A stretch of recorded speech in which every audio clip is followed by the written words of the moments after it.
When Jesus saw the crowds, he went up the mountain, and after he sat down, his disciples came to him.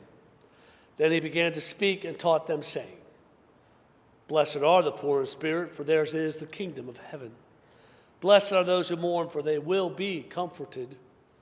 Blessed are the meek, for they will inherit the earth. Blessed are those who hunger and thirst for righteousness, for they will be filled. Blessed are the merciful, for they will receive mercy. Blessed are the pure in heart, for they will see God. Blessed are the peacemakers, for they will be called children of God. Blessed are those who are persecuted for righteousness' sake, for theirs is the kingdom of heaven. Blessed are you when people revile you and persecute you and utter all kinds of evil against you falsely on my account. Rejoice and be glad, for your reward is great in heaven. For in the same way they persecuted the prophets who were before you." The gospel of the Lord. So, here we are. We gather to claim our sainthood. According to the candles that we and others in churches far and wide today will light, we are all automatically saints, are we not? What do you think? Are you good enough to be a saint? Will this sermon basically be a call to be better, to be more saintly, to live up to the models of other saints, and if you do, be comforted? Our second lesson was from the book of Revelation, or our first lesson, I'm sorry, when the book of Revelation was written years ago to 7 churches and to more, around the year 100 or so, when the Emperor Domitian was persecuting the church to some degree or another. There was probably the establishment of an imperial cult, or several, and the demand for people to worship the emperor, and some Christians refused. Domitian was a megalomaniac who demanded worship from the very beginning of his reign.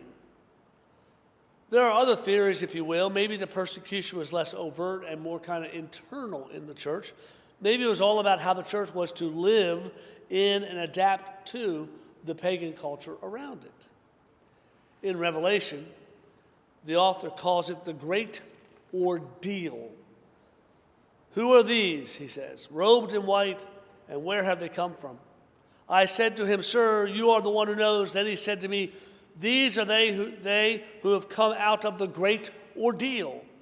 They have washed their robes and made them white in the blood of the Lamb." They are the ones who have held firm in the faith, who have clung to Christ.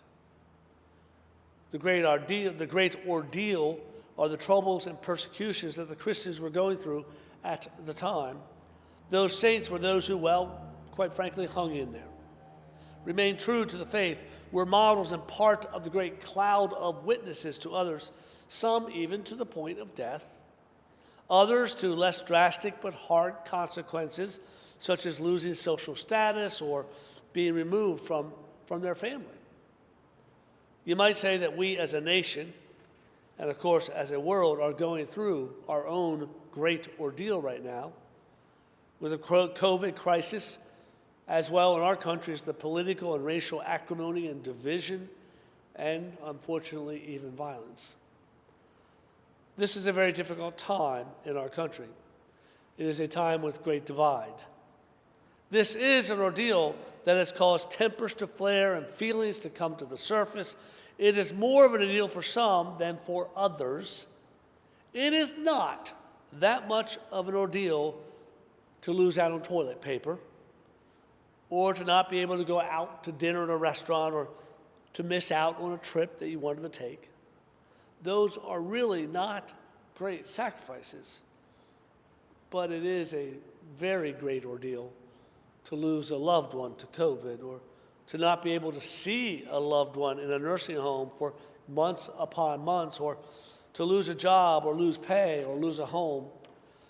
Our church is going through its ordeal, one we can weather, where we cannot worship as we would like to, or gather as friends. But Revelation was written not to individuals in a church, but beyond, but to the whole church, to the whole community.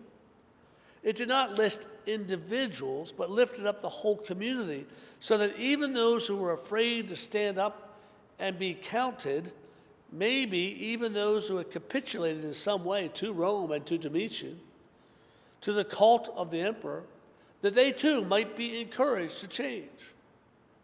Revelation is lifting up the witness of the faithful, of the saints, so that all can be encouraged to fully step into the community of saints, even if at times they haven't lived up to those ordeals.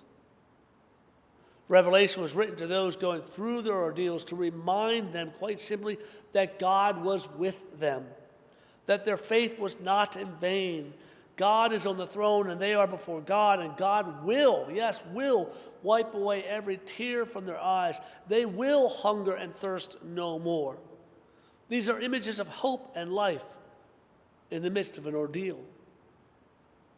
These are promises much like those that Jesus proclaims in the gospel we heard.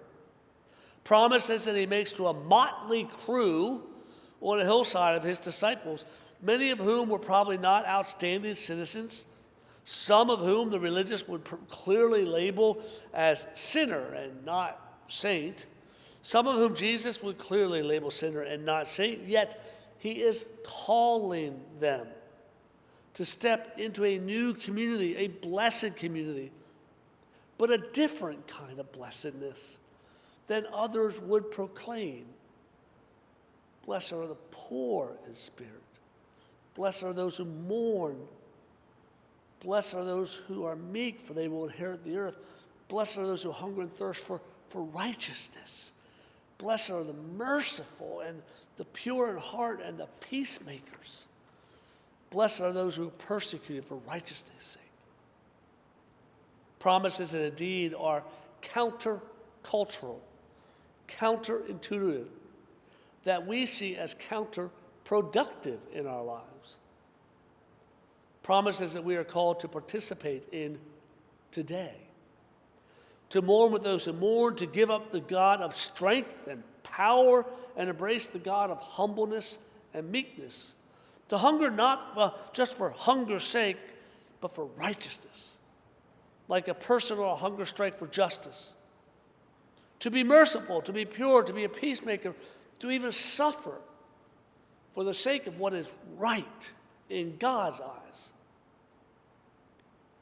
I grant you, this is not an easy political platform or economic plan to embrace. None of us does so completely. Well, none of us except those for whom we light candles today and those for whom we have lit candles in past years. Their blessedness, their sainthood, if you will, rests solely on those promises and nothing they have done or words that we say. We are being invited to participate in an upside-down world, an inversion of what the world calls blessed. Jesus is challenging our very understanding of blessedness. I got a call the other day from Prisma Richland, and some of you may not know the name of Patrick, but most do. He is a homeless gentleman who we have tried in many and various ways to help, but to no avail. However, we are still his contact number, so Christine, our seminarian, and I went to visit Patrick once again in the hospital. He will once again sober up for a week or so and maybe even end up in some sort of program again, but I highly doubt it will work. His demons are too strong, and there are no homeless shelters or housing opportunities that allow you to bring your demons with you. It's hard for me to look at Patrick and think of him as blessed in God's eyes. But when the hospital called, I knew I had to at least go visit. I had to mourn with him or weep with him or to be weak with him in some way, because that is what God has done. It is even harder at times to feel blessed while visiting the Patricks of this world. Yet somehow, some way, that comes through. Somehow, some way, there is a blessedness from God that seeps in, if you will, as you step into this upside-down realm, this upside-down world where weakness is not power. It is weakness. Where strength is not some some strange new strength that will overcome all. It is meekness for meekness' sake. When to mourn with others is not a promise that you will end up happy. It is to mourn and to feel pain and to hurt with those who are hurting. The challenge for saints is to step into the ordeal for the sake of others, to look to the needs and concerns of others in the midst of even this COVID ordeal. To not ask who has called me to check on me, but to say, who can I call? To not ask, what am I missing, but rather, what are others missing? To ask, how can I help others in the midst of this and help others know that they are blessed and that God goes with them. The promise is that pain or hurt or mourning or sorrow is never the final word. God has the final word.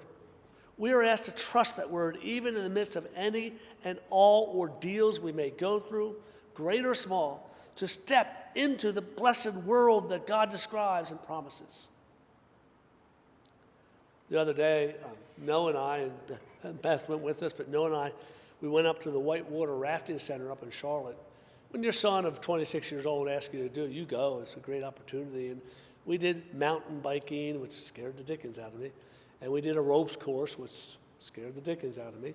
And I'm getting a little older. And we also did one other thing. He said, got to do it, Dad. And so we climbed up to the top of the 100-foot platform.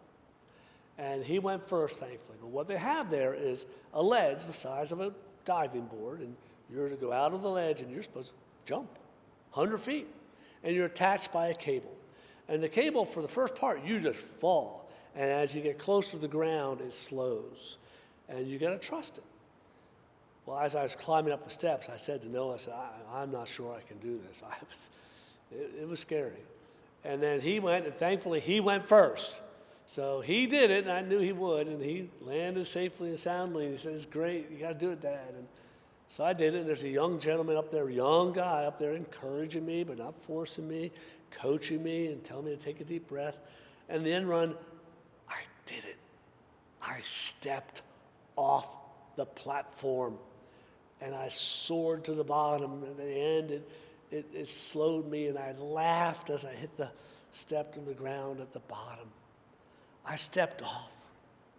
With the help of that young man saying it will be okay, with the help of Noah who had gone before me, I stepped off and out over the ledge. But I was only able to do so because I was tethered. I was hooked in. I was attached. We can step off even in the greatest ordeals and fears and risk a new blessedness that doesn't look solid or stable because we are tethered to Christ. We are tethered to Christ as were all the saints that have gone before us. Without that tether, we fall without hope. But with it, we can end up rolling on the ground, laughing, saying to our sons and daughters, I did it, I stepped out. And with that, God can chuckle and say, you did it? Really? Okay, we'll go with that for now. Amen.